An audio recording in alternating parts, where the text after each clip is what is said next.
بسم اللہ الرحمن الرحیم۔ آیت نمبر 42۔ لو کان عرضا قریبا وسفرا قاصدا لاتبعوک ولکن بعدت علیہم الشقۃ وسیحلفون باللہ لو استطعنا لخرجنا معکم یہلکون انفسهم واللہ یعلم انہم لکاذبون۔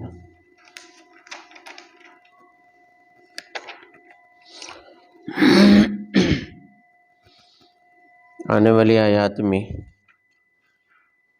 غزوہ تبوک کے دوران منافقین کے احوال بیان کیے جا رہے ہیں۔ منافق اس شخص کو کہتے ہیں کہ جس کے دل میں کفر ہو لیکن اسلام کا زبان سے اظہار کرے۔ مدینہ میں بڑی تعداد تھی منافقین کی، جن کی قیادت عبداللہ بن ابی بن سلول کرتا تھا۔ البتہ یہ منافقین بہت سارے قبائل میں پھیلے ہوئے تھے۔ ان کی اکثریت تو یہودی قبائل میں تھی، البتہ کچھ قبیلہ بنو سلمہ اور اسی طرح اوس اور خزرج مختلف دوسرے قبائل میں سے بھی تھے۔ یہاں منافقین کی تین حالتیں کی گئی ہیں۔ یوں سمجھ لیں کہ منافقین غزوہ تبوک کے وقت تین جماعتوں میں تقسیم ہو گئے۔ کچھ تو وہ تھے جنہوں نے جو ہی غزوے کا اعلان ہوا ابتداءً آ کر عذر کر دیا کہ ہم نہیں جا سکتے، اور عذر بھی ہیلے بہانے سے۔ کسی نے کہا کہ ہماری فصلیں تیار ہیں، اگر ہم چلے گئے تو پیچھے فصلوں کو سنبھالنے والا کوئی نہیں ہے۔ کسی نے کہا کہ ہمارے پاس سفر کے اخراجات نہیں ہیں۔ کسی نے بیماری کا عذر کر دیا۔ تو مختلف عذر کر کے ابتداءً انہوں نے جانے سے ہی انکار کر دیا، لیکن ہیلے بہانے سے، صاف انکار نہیں کیا، ہیلے بہانوں سے بھی کسی طرح نہ جانا پڑے۔ ان کی حالت یہاں پہلی آیت میں بیان کی ہے۔ فرمایا کہ اگر سامان سفر ہوتا وافر مقدار میں، اور سفر بھی لمبا اور مشقت والا نہ ہوتا، تو لاتبعوک، یہ آپ کے پیچھے ضرور جاتے، آپ کے ساتھ دوسرے غزوات میں بھی یہ جاتے رہے۔ دوسرے غزوات میں جیسے غزوہ بدر میں یہ شریک تھے، غزوہ احد کے بعد پھر بہت سارے غزوات میں یہ شریک رہے، اور غزوہ بنی مصطلق جس میں حضرت ام عائشہ رضی اللہ عنہ پر تہمت لگائی گئی، اس میں بھی یہ شریک تھے۔ تو فرمایا گیا کہ اگر سفر آسان ہوتا اور سامان سفر زاد راہ بھی بہت سارا ہوتا اور فتح بھی یقینی ہوتی، اور فتح بھی، پھر تو انہوں نے ضرور آپ پر جانا، آپ کے ساتھ جانا تھا۔ لیکن ولیکن بعدت علیہم الشقۃ، چونکہ سامان سفر کی تنگی ہے، زاد راہ کی تنگی ہے، اور سفر کی مشکلات بھی ہیں، گرمیاں اور گرمیوں کا لمبا سفر کرنا، اور پھر مقابل ایسی فوج ہیں جن کے ساتھ فتح یقینی نہیں ہے، جن کے اوپر کامیابی یقینی منافقین کی نظر میں یقینی نہیں ہے، کیونکہ پتہ نہیں، ہو سکتا ہے کتنی تعداد میں رومیوں کا لشکر آتا ہے۔ بڑی سلطنت تھی، اس زمانے کی سپر پاور تھی۔ سپر پاور کے ساتھ لڑنے کے لیے کوئی جائے تو یقیناً منافقین جیسے آدمیوں کو تو فتح کا خیال ہی نہیں آ سکتا۔ تو اس لیے فرمایا کہ ان کے لیے چونکہ یہ سفر مشکل ہے، اس لیے یہ عن قریب آپ کے پاس آئیں گے اور آ کر قسمیں اٹھائیں گے، اور قسمیں اٹھا کر کہیں گے اللہ کی قسم اگر ہمارے پاس استطاعت ہوتی جانے کی تو ہم ضرور آپ کے ساتھ جاتے، ہم ضرور آپ کے ساتھ جاتے۔ اللہ جل شانہ فرماتے ہیں یہلکون انفسہم، یہ در حقیقت اپنے آپ کو ہلاکت میں ڈال رہے ہیں۔ ایک تو اس لیے کہ میدان جہاد میں نکلنا یہ اسلام کے غلبے کے لیے لازم ہے۔ اب اسلام اگر غالب ہوگا، طاقتور ہوگا، تو مسلمان بھی غالب ہوگا، مسلمان بھی عزت والا ہوگا۔ لیکن اگر اسلام مغلوب ہے تو مسلمان بھی مغلوب رہے گا، مسلمان بھی ذلیل رہے گا، کمزور رہے گا۔ تو فرمایا جہاد میں نہ جا کر یہ اپنے آپ کو ہلاکت میں ڈال رہے ہیں۔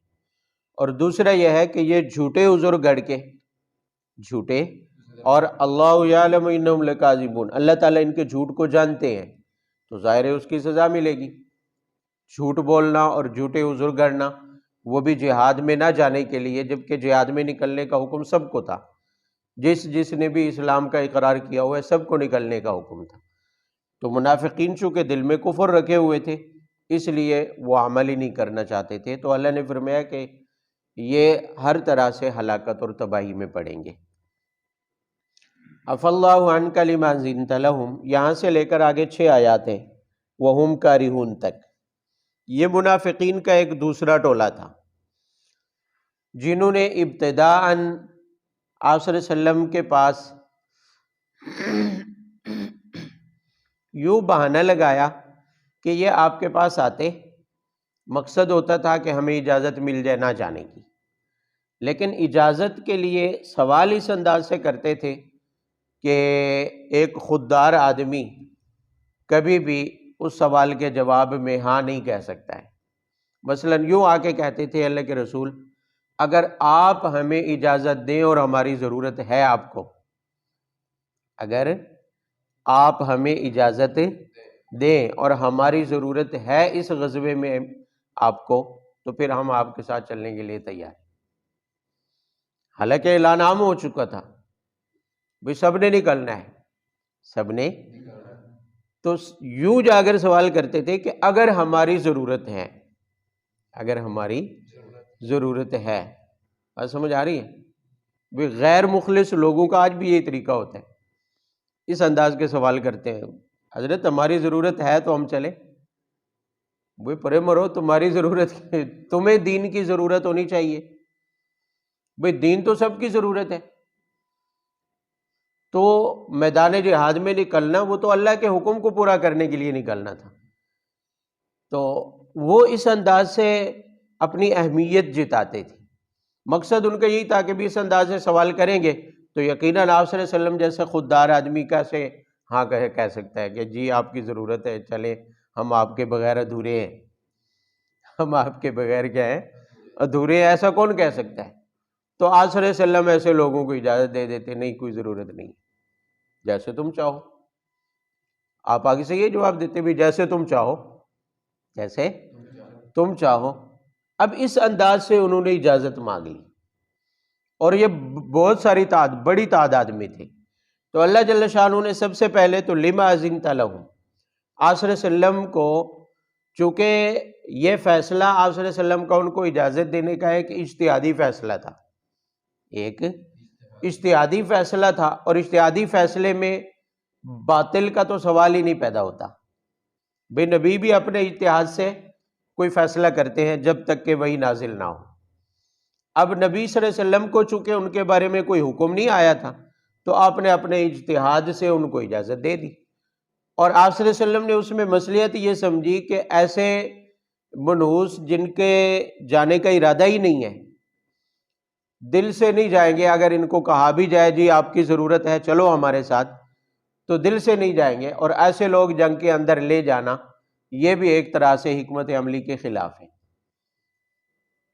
تو اس لیے آپ صلی اللہ علیہ وسلم انہیں اجازت دے دیتے۔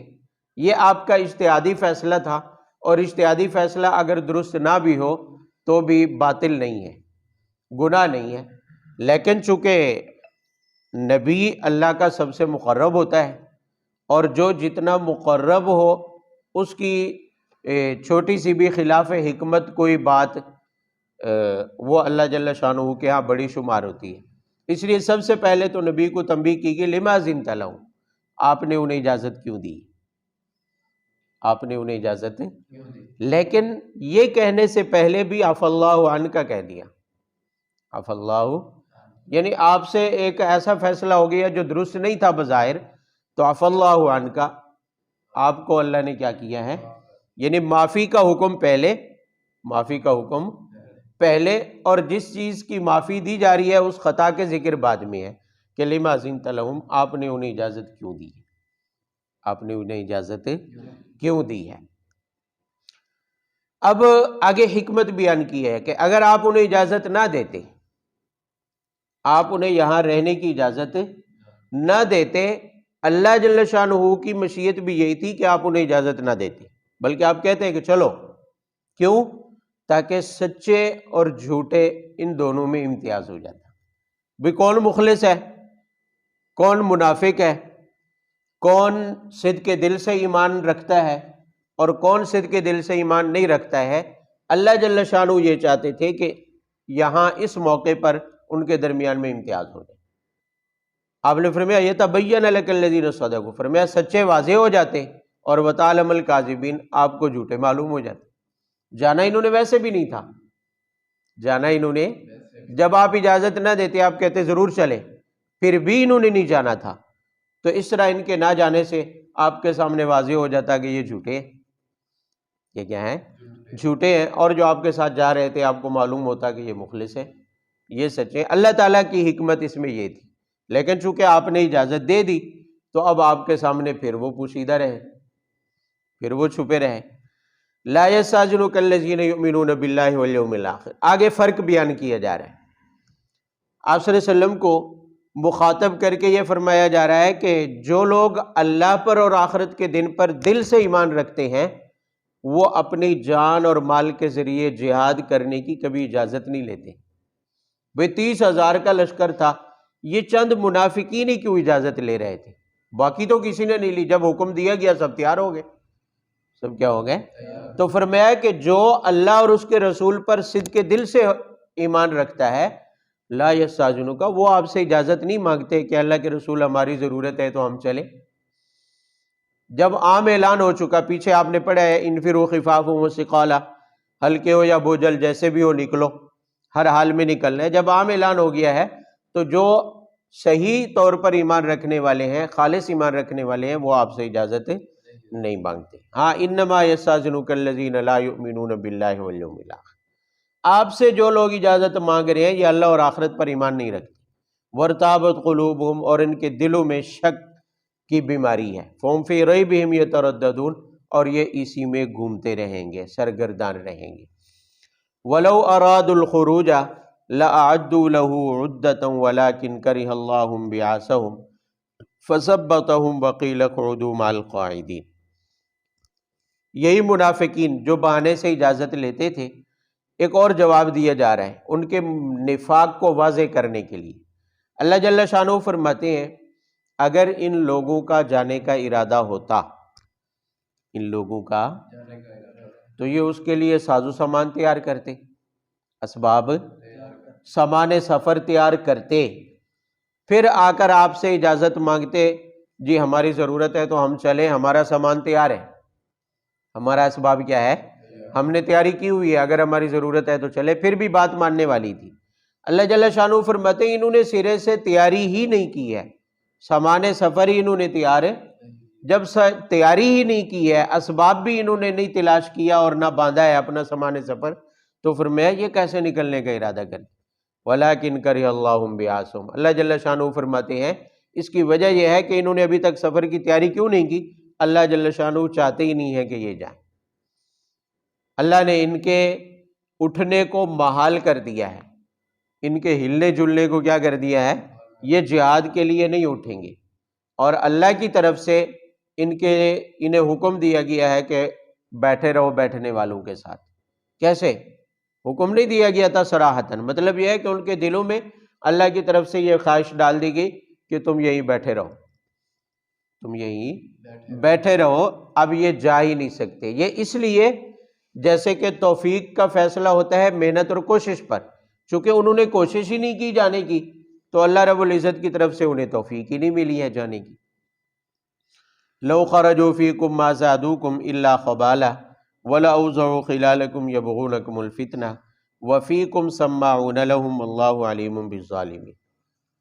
ایک اور جواب دیا جا رہا ہے، فرمایا کہ اگر یہ آپ کے ساتھ جاتے تو آپ کو فائدہ تو انہوں نے دینا نہیں تھا، یہ مزید وہاں خرابیاں پیدا کرتے۔ کیا خرابیاں پیدا کرتے؟ کہ لوگوں کے دلوں میں وسوسہ پیدا کرتے، لوگوں کو جنگ اور جہاد میں سفر میں جا کر یہ ورغلاتے جہاد کے بارے میں، جنگ کے بارے میں، اور لوگوں کے دلوں میں بزدلی پیدا ہونے کا یہ کیا بنتے؟ سبب بنتے۔ اور ایسا ہوا بھی کہ کچھ منافقین باہر نکلے، عبداللہ بن ابی بن سلول جیسے غزوہ احد سے واپس آ گیا تھا، عین سفر کے دوران میں یہاں سے بھی واپس ہو گیا، بہت سارے منافقین کو لے کر واپس آ گئے۔ تو فرمایا کہ اگر یہ سارے نکلتے آپ کے ساتھ اور میدان جنگ میں جاتے تو وہاں آپ کے لیے یہ خرابی اور نقصان کا باعث ہوتے، آپ کو فائدہ انہوں نے پھر بھی نہیں دینا تھا۔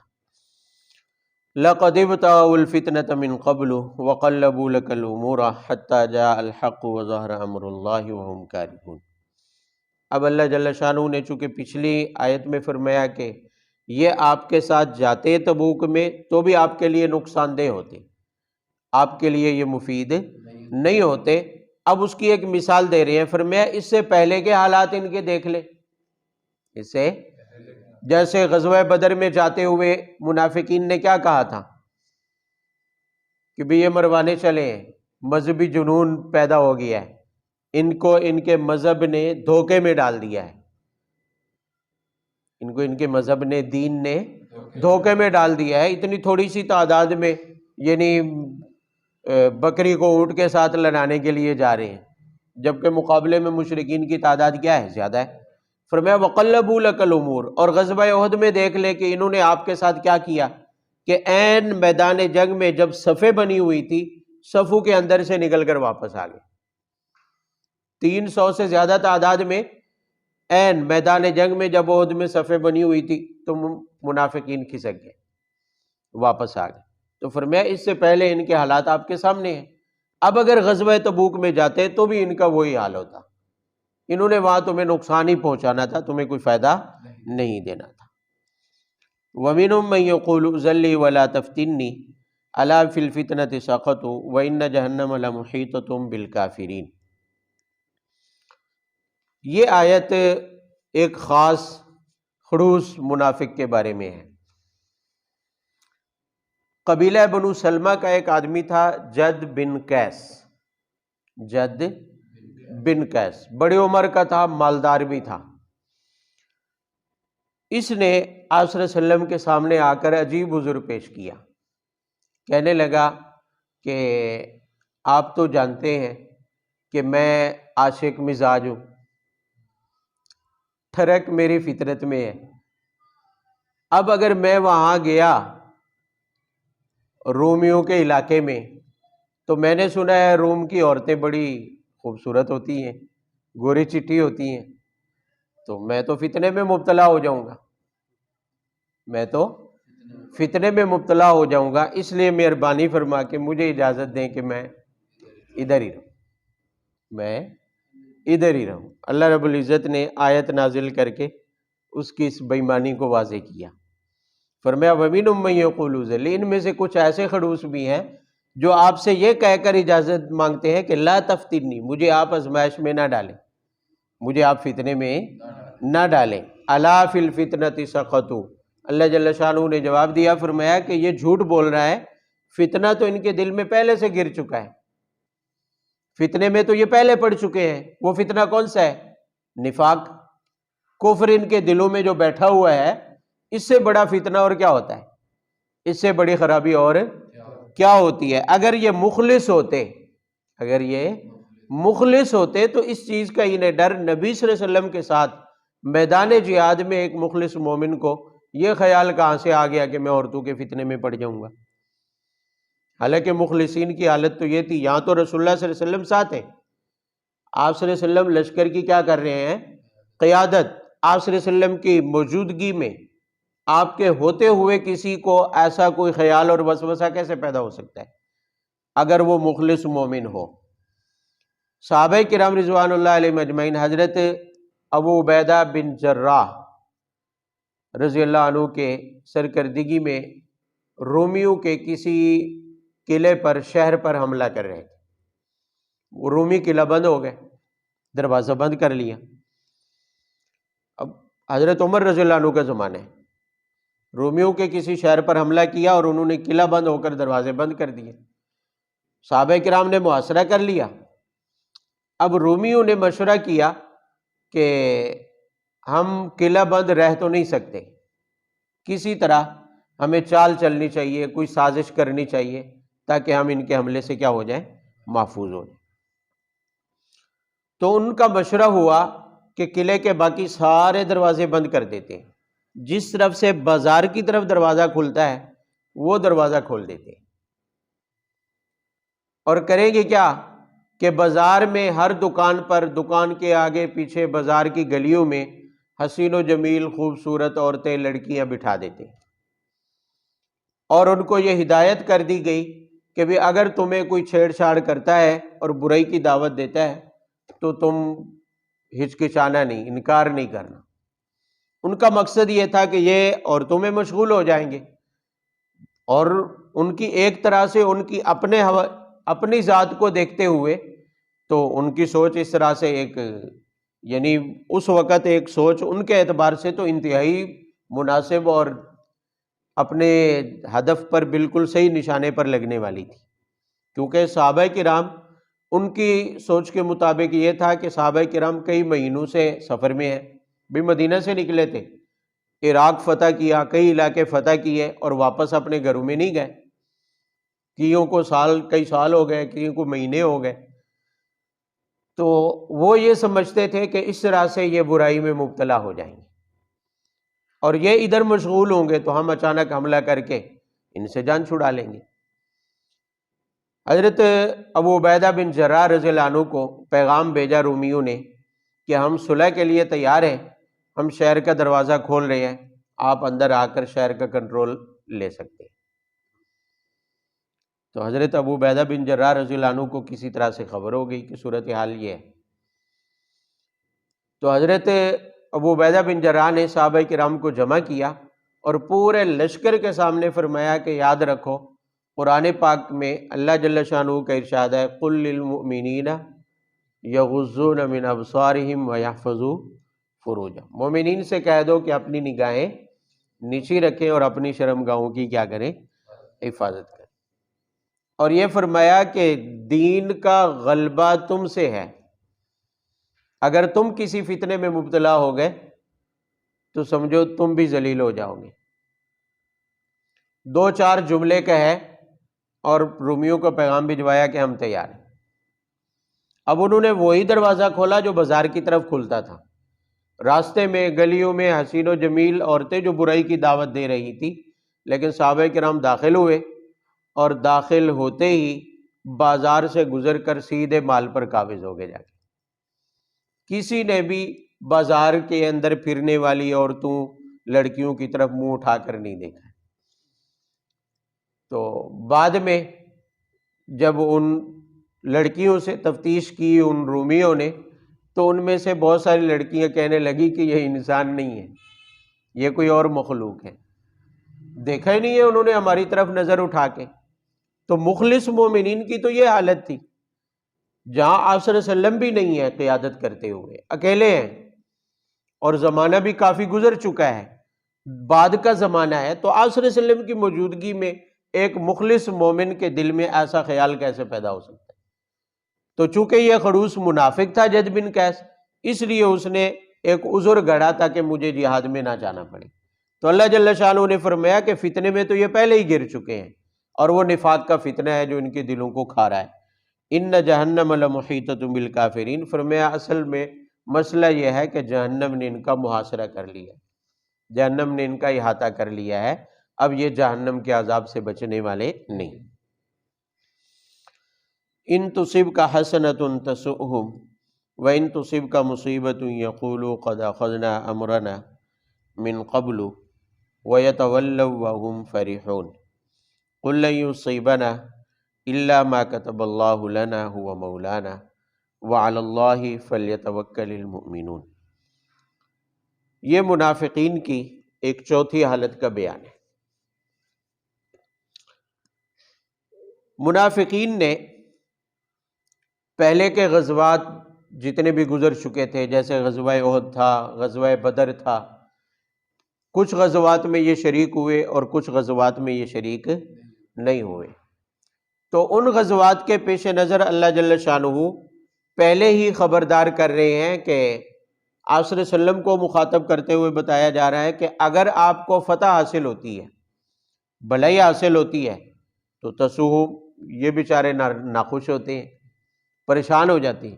جیسے غزوہ بدر میں فتح حاصل ہوئی تو منافقین پریشان ہو گئے، اور اگر آپ کو بظاہر کوئی مصیبت تکلیف پہنچتی ہے، بظاہر میدان جنگ میں شکست ہوتی ہے، تو یہ خوشیاں مناتے ہیں اور آپ کے سامنے سے ہٹتے ہوئے ہنستے ہوئے جاتے ہیں، دل دل میں خوش ہوتے ہوئے جاتے ہیں، شکر ہے کہ ہم وہاں نہیں تھے، ہم نے پہلے انتظام کر لیا تھا۔ جیسے غزوہ احد میں عبداللہ بن ابی اپنے 300 ساتھیوں کو لے کر واپس آ گیا تھا، جب شکست ہوئی بظاہر اور صحابہ کرام کافی سارے زخمی ہوئے اور شہید بھی ہوئے، تو یہ یہاں خوش ہو رہے تھے، کہنے لگے کہ ہم تو پہلے ہی اپنا انتظام کر چکے تھے، ہم تو اپنا بچاؤ پہلے ہی۔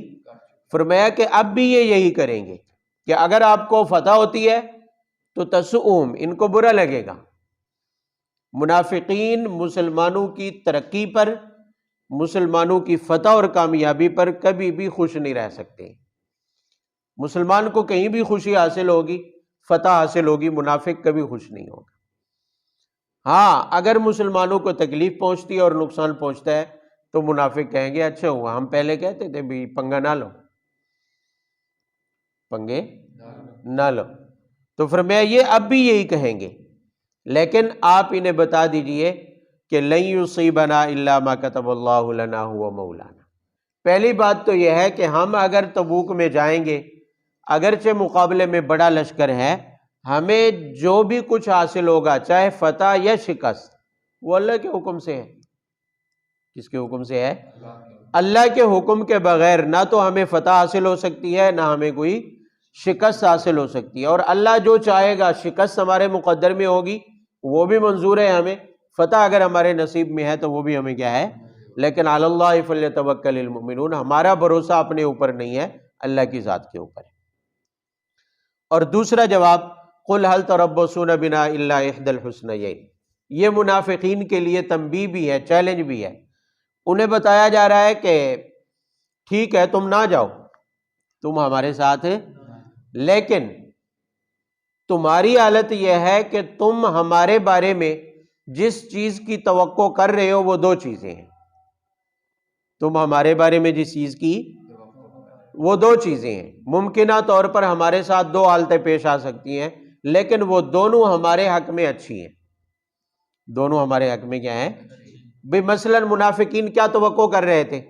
ممکنہ طور پر وہ یہی سوچ رہے تھے بھی یا تو انہیں شکست ہوگی یا فتح ہوگی، شکست ہوگی یا، اگر فتح ہوتی ہے وہ تو ویسے بھی اچھی ہے، تم بھی اچھا سمجھتے ہو، اور اگر ہمیں شکست ہوتی ہے تو یقیناً ہم وہاں زخمی ہوں گے یا ہم وہاں پر کیا ہوں گے، شہید ہو جائیں گے۔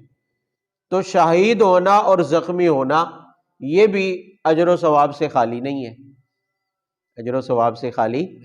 تو ہماری فتح یا شکست، جن دو چیزوں کا تم انتظار کر رہے ہو، ہمارے حق میں گویا کہ تم دو بھلائیوں کے منتظر ہو، دو بھلائیوں کے منتظر ہو، یعنی جس چیز کا تمہارے ذہن میں ممکنہ طور پر ہمارے بارے میں خیال آ رہا ہے، ہمارے حق میں وہ دونوں صورتیں بھلائی ہی بھلائی ہیں، ان میں سے ہمارے لیے برا کچھ بھی، ہم اگر فاتح ہو گئے تب بھی بھلا ہے ہمارے ساتھ، اچھائی ہے ہمارے ساتھ، اور اگر ہم شکست کھا گئے تب بھی ہمارے ساتھ کیا ہے، بھلائی ہے، خیر ہے ہمارے لیے۔ فتح اور شکست دونوں ہمارے لیے حسنیین، دونوں بھلائیاں ہیں، دونوں بہتر ہیں، لیکن ہم بھی تمہارے لیے دو چیزوں کے منتظر ہیں۔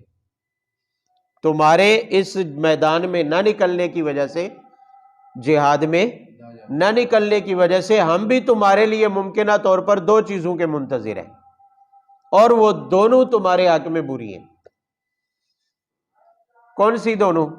فرمایا پہلی تو یہ ہے کہ ان یصیبکم اللہ بعذاب من عنده، یا تو یہ ہے کہ اللہ جل شانہ اپنی طرف سے تمہیں عذاب دے گا، اپنی طرف سے، او بِأَیْدِینَا، یا پھر یہ ہے کہ ہم اس چیز کا انتظار کر رہے ہیں کہ ہمارے ہاتھوں سے تمہیں عذاب دے گا، ہمارے ہاتھوں سے بھئی اپنی طرف سے عذاب دے گا، کوئی بھی ہو سکتا ہے، اور ہمارے ہاتھوں سے ہمارے ذریعے تمہیں عذاب دے گا، مطلب یہ ہے کہ یہود و نصارہ اور کفار جو ظاہری کفار ہیں ان سے چھٹکارا پانے کے بعد ہم تمہیں بھی، تمہارے ساتھ بھی ہمیں جہاد کی اجازت ملے گی، اور تمہارا بھی وہی حشر ہوگا میدان جہاد میں جو دوسرے کفار کا ہوتا ہے۔ یعنی ہمارے حق میں جو تم سوچ رہے ہو وہ ہمارے حق میں ہر حال میں کیا ہے؟ بھلا ہی بھلا ہے، لیکن ہم جو تمہارے حق میں جس چیز کے منتظر ہیں وہ ضرور تمہارے حق میں بری ہیں۔ اللہ کی طرف سے عذاب آیا وہ بھی تمہارے حق میں برا ہے، اور اگر ہمارے ہاتھوں سے تمہیں ملا تو یہ بھی تمہارے حق میں اچھا نہیں ہے۔ فتربصوا، لہذا تم انتظار کرو، انا معکم متربصون، ہم بھی کیا کر رہے ہیں؟ قل انفقوا طوعا او کرها لن يتقبل منکم انکم کنتم قوما فاسقین۔ اب چونکہ منافقین کو اللہ جل شانہ کی طرف سے مسلمانوں کی زبانی یہ کہلوایا گیا کہ یا تو تم پر اللہ کا عذاب آئے گا، اللہ براہ راست عذاب دے گا اپنی طرف سے، یا پھر ہمارے ہاتھوں سے ہوگا، یا پھر تو اس میں عذاب کی ایک صورت کا آگے بیان ہے۔ وہ کیا ہے کہ منافقین اکثر مالدار تھے، اکثر جب آپ صلی اللہ علیہ وسلم کے پاس آئے عذر، بہانے، جھوٹ گھڑ کے کہ ہمیں اجازت دے دی جائے کہ ہم اس غزوے میں شریک نہ ہوں، ہیلے بہانوں سے کہ ہم نہیں جا سکتے، ہمارے پاس فلاں عذر ہے، فلاں ہے، فلاں ہے، فلاں، لیکن اس کے ساتھ ساتھ مال کی پیشکش کرتے ہیں، بھئی اگر آپ چاہیں تو ہمارا مال ہم آپ کی خدمت میں حاضر کر دیتے ہیں، آپ لے جائیں تاکہ ہماری جان بچی رہے، ہم اتنے مشکل اور لمبے سفر کے لیے نہ جائیں، مال دینے کے لیے تیار ہو گئے۔ تو ہر ایک منافق، چونکہ سارے مالدار تھے منافقین، تو وہ مال دینے کی پیشکش کرتے تھے۔ تو سب سے پہلا اللہ کی طرف سے یہ بھی ایک طرح سے عذاب ہے کہ بندہ اللہ کی راہ میں خرچ کرنا چاہتا ہو لیکن اللہ کی طرف سے قبول نہ ہو، تو فرمایا آپ ان منافقین کو صاف بتا دے، قل انفقوا طوعا او کرہا لن يتقبل منکم، چاہے تم خوشی سے خرچ کرو یا مجبوری سے، ہے تو مجبوری تمہاری خرچ کرنا کہ اپنی جان بچانے کے لیے مال دینا چاہتے ہو، تو فرمایا چاہے خوشی سے خرچ کرو یا مجبوری سے، تم منافقین کا مال ہرگز قبول نہیں ہوگا، تمہارا صدقہ فی سبیل اللہ ہرگز قبول، اس لیے کہ تمہارا مقصد اللہ کی راہ میں خرچ کرنا نہیں ہے، اپنی جان بچانا مقصود ہے، اور اللہ تعالیٰ کی طرف سے سزا یہ ہے کہ تمہارا صدقہ قابل قبول نہیں ہوگا۔ وَمَا مَنَعَهُمْ أَن تُقْبَلَ مِنْهُمْ نَفَقَاتُهُمْ إِلَّا أَنَّهُمْ كَفَرُوا بِاللَّهِ وَبِرَسُولِهِ وَلَا يَأْتُونَ الصَّلَاةَ إِلَّا وَهُمْ كُسَالَىٰ وَلَا يُنْفِقُونَ إِلَّا وَهُمْ كَارِهُونَ۔ آنے والی آیت میں ایک سوال کا جواب دیا ہے کہ ان بیچاروں کا صدقہ قبول کیوں نہیں ہوا؟ مسلمان کہلاتے تھے، کلمہ پڑھتے تھے، نماز، روزہ، حج، زکوٰۃ سب کرتے تھے، تو ان کا یہ صدقہ میدان جہاد کے لیے قبول کیوں نہیں ہوا؟ قبول اس کی 4 وجہ بیان کی ہے۔ پہلی وجہ تو یہ بیان کی ہے کہ ان کا اللہ پر ایمان نہیں ہے، اور دوسری یہ ہے کہ رسول پر ان کا ایمان، توجہ سے، اللہ پر ایمان نہیں ہے اور رسول پر ایمان۔ دیکھیں ایمان مقدم ہے اور عمل ایمان پر دار و مدار ہوتا ہے عمل کا۔ جب ایمان ہی نہیں ہے، جب ایمان ہی، تو عمل کوئی بھی قابل قبول نہیں ہے، نمازیں پڑھے وہ بھی قبول نہیں ہے، روزے رکھے وہ بھی قبول، حج، زکوٰۃ، صدقہ جو کرے قبول نہیں ہے۔ تو پہلے ایمان ہے، اگر ایمان درست ہے تو آگے اعمال بھی قبول ہیں، ورنہ قبول۔ اب اللہ پر ایمان نہیں ہے، اس کے رسول پر ایمان ہے، تو جب ایمان نہیں ہے تو یہ 2 ایسے بڑے سبب ہیں کہ ان کا کوئی بھی عمل قابل قبول، لہذا ان کا صدقہ قبول نہیں کیا جائے۔ وَلَا يَأْتُونَ الصَّلَاةَ، تیسرا سبب یہ ہے کہ نماز میں وہ سست ہو کر آتے ہیں، نماز میں، جو ان کے منافق ہونے کی علامت ہے، جو ان کے یعنی بدنی عبادات میں وہ سستی کرتے ہیں اپنے دل میں کفر کی وجہ سے۔ تو جب بدنی اعمال میں سے نماز جو سب سے بڑا عمل ہے، جو سب سے بڑی عبادت ہے، جب اس میں وہ سستی کرتے ہیں نفاق کی وجہ سے تو دوسرا کوئی بھی عمل ان کا اخلاص پر مبنی، اور عمل اخلاص پر مبنی نہ ہو، خالص اللہ کی رضا کے لیے نہ ہو تو وہ قابل قبول ہے، لہذا یہ بھی قابل قبول نہیں ہے۔ اور چوتھا سبب یہ ہے کہ وَلَا يُنْفِقُونَ إِلَّا وَهُمْ كَارِهُونَ، یہ خرچ تو کر رہے ہیں لیکن مجبوری میں، بیچارے پھنسے ہوئے اپنی جان بچانا چاہتے ہیں اپنی، اور ایسا صدقہ اخلاص پر مبنی نہیں ہوتا۔ جب اخلاص نہیں ہے تو قابل قبول بھی۔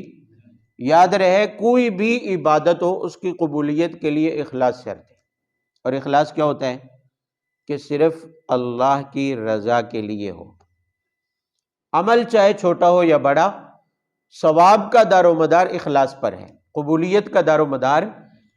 اگر لوگوں کو دکھانا مقصود ہے، لوگوں کو کسی بندے کو راضی کرنا مقصود ہے، نیک عمل کر کے، نیک عمل کر کے کسی بندے کو دکھانا مقصود ہے، یا اپنی جان بچانا مقصود ہے، کوئی اور مقصد ہے، اللہ کی رضا نہیں ہے، اللہ کی رضا نہیں ہے، تو پھر اس صورت میں وہ عمل اخلاص سے خالی ہے، اور جب اخلاص سے خالی ہے تو وہ اللہ کے ہاں قبول بھی نہیں ہے، کیونکہ وہ اللہ کے لیے نہیں ہے، یا تو وہ بندوں کو دکھانے کے لیے ہے، یا غیر اللہ کو راضی کرنے کے لیے ہے، یا اپنی جان چھڑانے کے لیے۔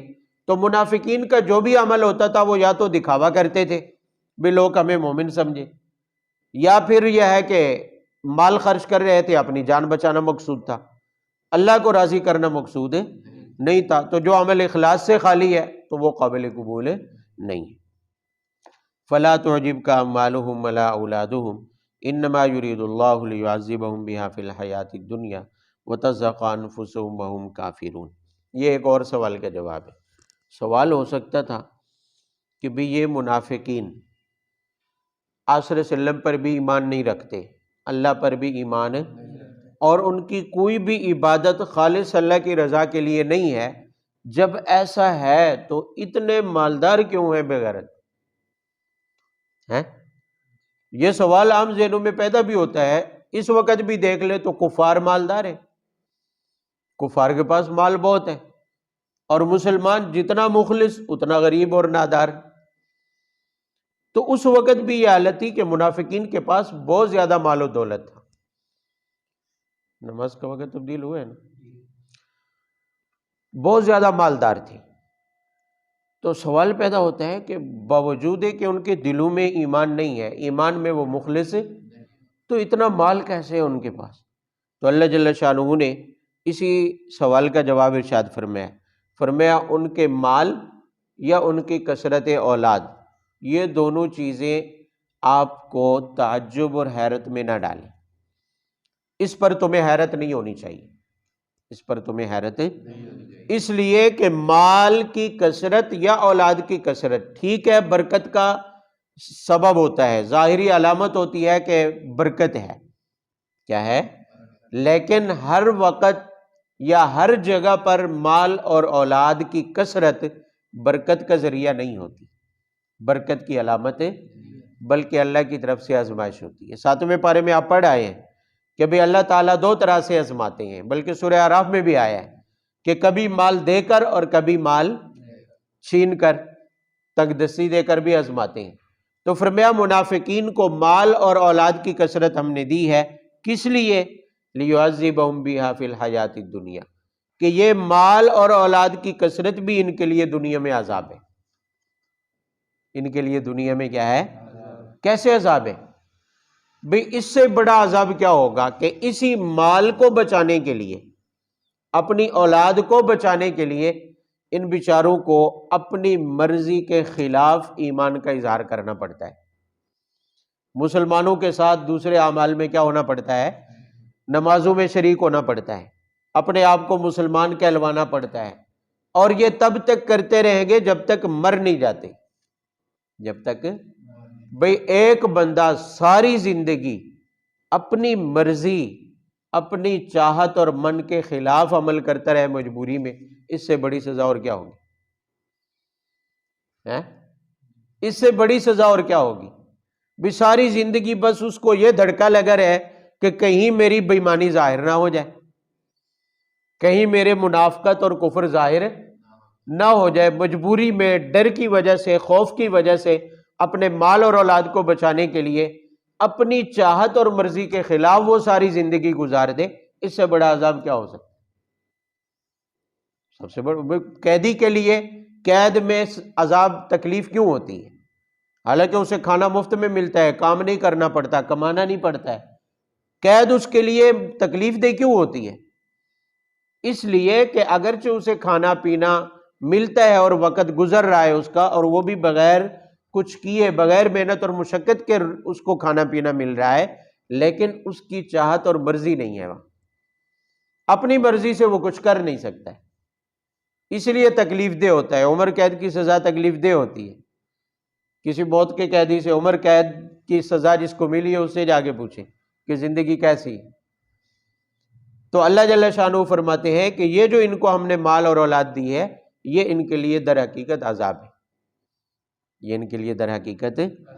اور دوسرا یہ ہے کہ اللہ تعالیٰ ان کو اس گمنڈ میں رکھنا چاہتے ہیں کہ یہ اپنے اس دھوکے سے نکل ہی نہ سکیں کہ ہم درست راہ پر ہیں، تبھی تو ہمارے پاس مال ہے، تبھی تو ہمارے پاس کیا ہے؟ اللہ کا فضل ہے، اللہ کے دیے وہ بہت کچھ ہے۔ لوگوں کی نظر اپنے گناہوں پر، اپنی بے ایمانی پر، اپنے جھوٹ پر، اپنی غلطی پر نہیں جاتی۔ مال اگر آ رہا ہے تو وہ یہی کہیں گے کہ اللہ کا فضل ہے، اللہ ہم سے راضی ہے، اللہ ہم سے کیا ہے؟ راضی ہے، اور اونچا اونچا سود سے بنی کوٹھی پر ھذا من فضل ربی بھی لکھوا دیتے کہ میرے رب کا فضل ہے۔ تو فرمایا ان کی بھی یہی حالت ہے کہ مال اور اولاد کی کثرت کو دیکھتے ہوئے ان کی نظر اس پر جاتی ہی نہیں ہے کہ ہماری یہ منافقت ہمارے لیے وبال کا باعث ہے، ہم غلط راہ پر جا رہے ہیں۔ تو نتیجہ یہ نکلے گا کہ تزهق انفسهم وهم کافرون، ان کی جان جب نکلے گی تو یہ کفر پر مریں گے۔ کس پر مریں گے؟ کفر پر مریں گے۔ تو اللہ تعالیٰ یہ چاہتے ہیں کہ ان کا یہ مال اور اولاد ان کے لیے دنیا میں عذاب کا باعث بنے اور تکلیف کا باعث بنے، اور یہ مرے تو کفر پر مرے، تاکہ یہ اپنے کفر اور منافقت کی سزا آخرت میں اچھی طرح سے بھگتیں۔ وَيَحْلِفُونَ بِاللَّهِ إِنَّهُمْ لَمِنْكُمْ وَمَا هُمْ مِنْكُمْ وَلَكِنَّهُمْ قَوْمٌ يَفْرَقُونَ۔ فرمایا کہ ان کے لیے دنیا میں عذاب ہی عذاب ہے، تکلیف ہی۔ کیسے؟ کہ تمہارے سامنے ان بیچاروں کو قسمیں اٹھا اٹھا کر یہ اطمینان دلانا پڑتا ہے کہ انہم لمنکم، کہ وہ تم میں سے ہیں۔ وہ کیا ہے؟ حالانکہ وما ہم منکم، یہ تم میں سے نہیں ہے۔ یہ ان کے لیے عذاب کیسے ہے؟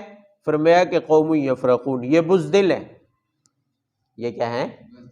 اگر یہ بہادر ہوتے تو اپنے کفر کا کھل کر اظہار کرتے، اپنے کفر کا کھل کر اظہار کرتے، لیکن یہ بیچارے اتنے بزدل ہیں، اتنے ڈرپوک ہیں کہ اپنے کفر کا کھل کر اظہار بھی نہیں کر سکتے، اور اپنا مال جان بچانے کے لیے تمہارے سامنے قسمیں اٹھا اٹھا کے انہیں یقین دلانا پڑتا ہے، جی ہم تو مخلص ہیں، ہم تو مومن ہیں، ہم تو کیا ہیں؟ حالانکہ اگر ان کے پاس موقع ہوتا، اگر ان کے پاس، ان کی حالت یہ ہے کہ انہیں اگر کوئی جائے پناہ ملتی، کہیں کوئی سوراخ ملتا، کوئی غار اگر انہیں ملتا جائے پناہ کے لیے، تو یہ رسیاں توڑا کر گھوڑے کی طرح، جانور کی طرح بھاگ کے جاتے اور اپنی جان اور مال کو بچا لیتے۔ لیکن ان کے پاس کوئی جائے پناہ نہیں ہے، کوئی سوراخ، کوئی بل باقی نہیں رہا۔ جب پورے عرب کے اوپر حکمرانی ہو گئی مسلمانوں کی، تو یہ بیچارے ہر غزوے کے بعد، ہر فتح کے بعد ان کے لیے راستے محدود ہوتے گئے، راستے ان کے لیے بند ہوتے گئے۔ تو فرمایا اب ان کے لیے جائے پناہ نہیں ہے۔ اگر کہیں بھاگ جانے کا راستہ انہیں ملتا، کہیں اپنے مال اور جان کو بچانے کا راستہ ملتا، تو یہ رسیاں توڑا کر بھاگ جاتے۔ یہ کبھی بھی تمہارے ساتھ ہے۔ اب خلاف مرضی بیچارے ڈر ڈر کے تمہارے ساتھ رہتے ہیں، تو یہ عذاب نہیں ہے تو اور کیا ہے؟ یہ ان کے لیے تکلیف اور سزا نہیں ہے تو اور کیا ہے؟ یہی حال ہمارے زمانے، اللہ معاف کرے، اب چونکہ وحی کا سلسلہ نہیں ہے اس لیے کسی کا نفاق نہیں پہچانا جا سکتا، ورنہ منافق قیامت تک رہیں گے۔ منافق کسی پر نفاق کا حکم اس لیے ظاہری طور پر نہیں لگا سکتے کیونکہ وحی کا سلسلہ بند ہو چکا ہے، اور نفاق ایک دل کا معاملہ ہے، قلبی معاملہ ہے، اس لیے کسی پر منافقت کا صراحتاً حکم تو نہیں لگا سکتے، لیکن منافقت کی علامتیں پائی جا سکتی ہیں۔ آج کے بھی بہت سارے بظاہر مسلمان کہلاتے ہیں، بظاہر مسلمان ہوتے ہیں، لیکن بیچارے مسلمانوں میں رہتے ہوئے بہت تنگ ہوتے ہیں۔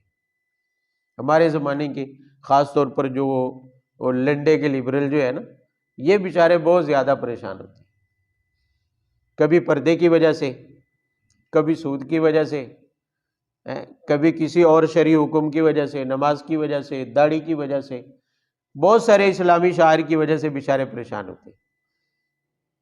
یہ تو مہذب دنیا کے خلاف ہے، یہ تہذیب یافتہ قوموں، ترقی یافتہ قوموں کی علامت نہیں ہے۔ بیچارے اس پر گھٹ گھٹ کر مرتے رہتے ہیں، نہ تو ظاہر کھلے عام اپنے کفر کا اعلان کر سکتے ہیں، اسلام سے دستبرداری کا اعلان کر سکتے ہیں، اصل میں غصہ تو دین پر ہوتا ہے، اسلام پر ہوتا ہے، پھر مولوی کو گالی دیں گے، مولوی کو گالی دیں گے، اسلام کو گالی نہیں دے سکتے، مسلمان کو گالی دیں گے۔ یہ اپنے احساس کمتری کا پھر اظہار کرتے ہیں بیچارے۔ تو ان کی بھی حالت یہی تھی کہ یہ بیچارے نہ تو بھاگ سکتے ہیں، نہ ان کے پاس کوئی جائے پناہ ہے، اور نہ ہی اسلام انہیں پسند ہے، لہٰذا انہیں مجبوراً نہ چاہتے ہوئے بھی قسمیں اٹھا اٹھا کر اپنے تم میں سے ہونے کا، تمہارے ساتھ مخلص ہونے کا یقین دلانا پڑتا ہے کہ ہم تمہارے ساتھ ہیں، اللہ کی قسم۔ وَمِنْهُمْ مَن يَلْمِزُكَ فِي الصَّدَقَاتِ فَإِنْ أُعْطُوا مِنْهَا رَضُوا وَإِن لَّمْ يُعْطَوْا مِنْهَا إِذَا هُمْ يَسْخَطُونَ وَلَوْ أَنَّهُمْ رَضُوا مَا آتَاهُمُ اللَّهُ وَرَسُولُهُ وَقَالُوا حَسْبُنَا اللَّهُ سَيُؤْتِينَا اللَّهُ مِنْ فَضْلِهِ وَرَسُولُهُ إِنَّا إِلَى اللَّهِ رَاغِبُونَ۔ منافقین کی آخری حالت۔ منافقین نے صدقات کے بارے میں آپ صلی اللہ علیہ وسلم پر الزام تراشیاں کی، اور سب سے بڑا الزام یہ لگایا کہ نبی صلی اللہ علیہ وسلم دوسرے لوگوں کو مال غنیمت میں سے حصہ دیتے ہیں، صدقات میں سے حصہ، ہمیں کچھ نہیں دیا جاتا ہے، ہمیں کچھ نہیں دیا جاتا ہے۔ فرمایا یہ کہنے والے منافق ہیں۔ یہ کہنے والے کیا ہیں؟ یعنی آپ صلی اللہ علیہ وسلم پر ناانصافی کا الزام لگانا یہ بندے کے کفر اور منافقت کو واضح کرتا ہے، ورنہ مخلص مومن ایسا کبھی کہہ ہی نہیں سکتا ہے۔ یہ آ کر کہتے تھے کہ آپ چرواہوں کو دیتے ہیں، فلانے علاقے کے چرواہوں کو آپ دیتے ہیں بار بار مال، لیکن ہمیں نہیں دیتے ہیں، ہمیں نہیں دیتے ہیں۔ تو اللہ جل شانہ نے فرمایا کہ مِنْهُمْ مَن يَلْمِزُكَ فِي الصَّدَقَاتِ، یہ منافق ہیں، اگر انہیں مال ملے تو راضی رہتے ہیں، اگر انہیں نہ دیا جائے تو یہ ناراض ہو جاتے ہیں اور الزام تراشی کیا کر دیتے ہیں۔ اصل مسئلہ یہ ہے کہ انہیں دیا کیوں نہیں جاتا کہ یہ مستحق ہی نہیں ہے۔ بھئی صدقہ تو مستحق کو ملتا ہے، غریب کو، نادار کو ملتا ہے، جبکہ یہ منافقین تو مالدار تھے۔ منافقین تو بھئی ان پر تو خود زکوٰۃ لازم ہوتی ہے، صدقہ تو انہیں دونوں دوسروں کو دینا چاہیے، جبکہ یہ صدقے کے مستحق ہی نہیں ہے۔ تو ظاہر ہے وہ غریب چرواہے جو آتے تھے، غریب بیچارے جو مستحق تھے صدقے کے، صدقہ انہی کو ہی دینا تھا۔ تو صدقے میں انصاف تو یہی ہے کہ مستحق کو دیا جائے۔ تو آپ صلی اللہ علیہ وسلم تو کوئی غلط نہیں فرماتے تھے، لیکن چونکہ ان کے دلوں میں منافقت تھی، کفر تھا، اور جو زیادہ سے زیادہ مال جمع کرنے کی حرص تھی، اس کی وجہ سے آپ پر الزام تراشی کرتے تھے۔ تو فرمایا گیا کہ وَلَوْ أَنَّهُمْ رَضُوا، اگر یہ اپنے جو اللہ نے ان کو مال دیا ہے اسی پر راضی رہتے، اسی پر راضی رہتے، اور آپ صلی اللہ علیہ وسلم پر الزام تراشی نہ کہتے، اور یوں کہتے حسبنا اللہ، اللہ ہمیں کیا ہے؟ کافی ہے، تو ہم انہیں مزید دیتے، ہم انہیں، لیکن چونکہ مالدار ہونے کے باوجود یہ صدقہ لینے کے خواہش مند ہیں، تو فرمایا دراصل یہ منافق ہیں، یہ مخلص نہیں ہے، ان کا کوئی بھی عمل اخلاص پر مبنی نہیں ہے، لہٰذا اللہ رب العزت کی طرف ان کی رغبت نہیں ہے، تو یہ الزام تراشی ہی کریں گے، کیونکہ منافق کا کام ہی الزام تراشی کرنا ہے۔